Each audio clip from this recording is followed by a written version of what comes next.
Hi guys, hope you're well. So, hype. Hype is real, and I've been a victim of it.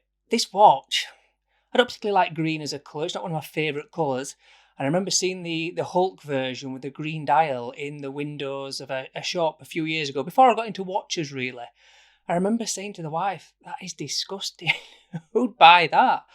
But here I am, a few years later, finding myself not wanting to like it and not be a victim of the hype. I'm Andrew, and I'm a watch addict.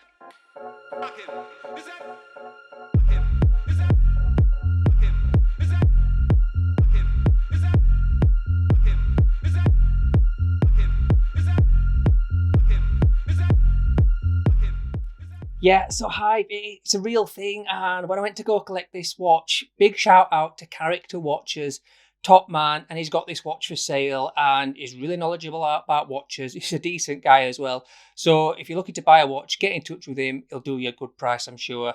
Topman for the loan, appreciate it, pal. And on the drive over to collect this watch, I almost didn't want to like it. It's so hyped. It sells for double retail, which is bonkers, isn't it, really? But that's the going rate. And I remember driving over thinking, I don't want to like this. I'm not going to like this. But you pick it up and instantly, you just know, oh la la. Yeah, it's Rolex. Yeah, it's a Submariner. God, it's good looking as well. So, yeah, I do like it. Would I buy a green watch?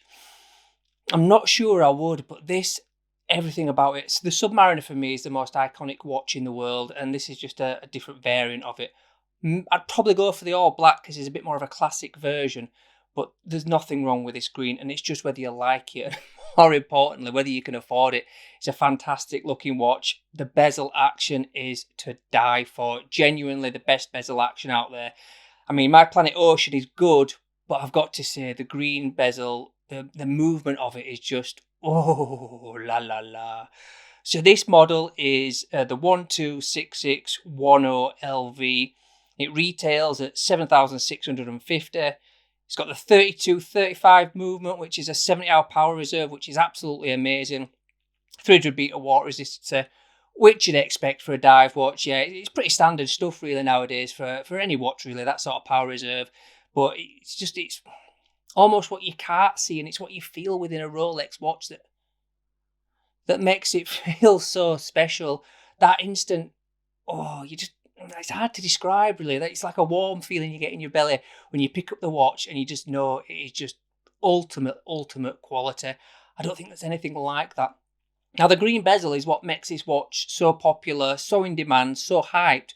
But bizarrely, on Rolex webpage, they don't mention anything about the green. They just put the reference number, and the little LV at the end signifies that it's green.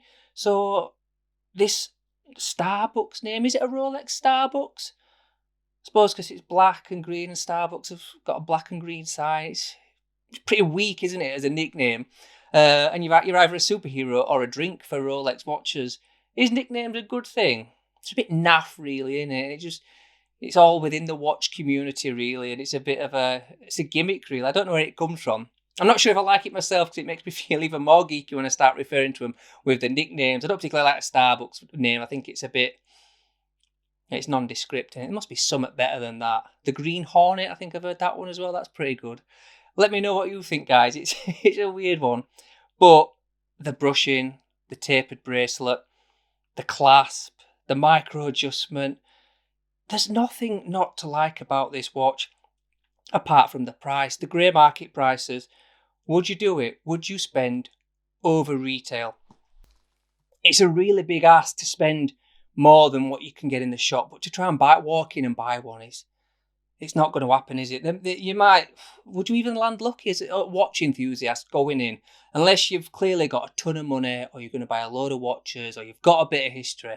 You're not going to just walk in and pick up this watch. And as much as that makes it rare and hard to reach and makes you want it more, it's also a little bit off-putting. You kind of think, well, I'm not going to follow the crowd. I'm not going to follow the hype. I'm never going to pull 15 grand out of my ass to be able to afford one of these gorgeous things. So yeah, it's a little bit, if you've got the money, no problem, go buy it, especially if you're going to keep it forever, because it doesn't really matter. It's a weird one. It's a real in my head, I go round and round on the right and wrong about the grey market. There was a time when I would never ever have gone grey market. I just thought, no, absolutely not. Now, if you really want that watch, and it's the watch that you want, it's the easiest route to go buy a watch. Yeah, it's more than you were ever going to do, but if you come to sell it, you'll get your money back. So there's no harm in doing it either way. I know morally people will say, oh no, I'm not paying grey market prices, and it does stick in your throat a little bit, but if you really want that watch, go get it on grey market. I don't see any reason why not to. I was dead against it at one point, but I think now, if I had the money and I really, really wanted a certain watch, but if it was a Rolex watch, you're going to have to pay over retail. I mean, look at all their lineup all across the board. If you want it now, you're going to have to pay over retail, and it's a tough pill to swallow, but Rolex are the best brand in the world for me. I don't think there's anything else like it. My Omega Planet Ocean that I'm wearing today, it is amazing. It's comfy, it's solid, it's good looking. It does everything that the Submariner does. But if I'm really honest, I just think the Submariner's got a little bit more. It's more refined. The sizings maybe work a little bit better for someone with my wrist sizes. Not that I feel this is too big on me, but yeah, it just exactly the same watch. Probably the Planet Ocean on paper is actually a better watch, but it's everything. It's just like a big mixing pot of brand history, recognition, build quality, looks, touch, feel. Rolex always seems to win, and it shouldn't really, because Omega are right up there at the moment. So the sizing of this watch is very, very, very similar to the one that was previous generation. It's classed as a 41mm now, but the most significant thing that you can see from this watch is the tapered lugs, and it does make a massive difference when you put them side by side. Actually, the really broad shoulders on the old Submariners, not the end of the world, still one of the best looking watches of all time, but yeah, they have improved it ever so slightly, and not much else has changed. Obviously the 70-hour power reserve, but yeah, for me, the Submariner range as a whole, it's always been my most favourite watch brand. Watch. The Submariner, the most iconic. I've owned two, loved them, miss them, definitely want one back in the collection. And this, I'll never be able to afford this. Even if I sold all my watches, I don't think I'd be able to afford this. And I'm not a one watch kind of guy. But you definitely could be with one of these bad boys. Right, guys. After my last watch, my gold Casio was a bit of a really poor attempt.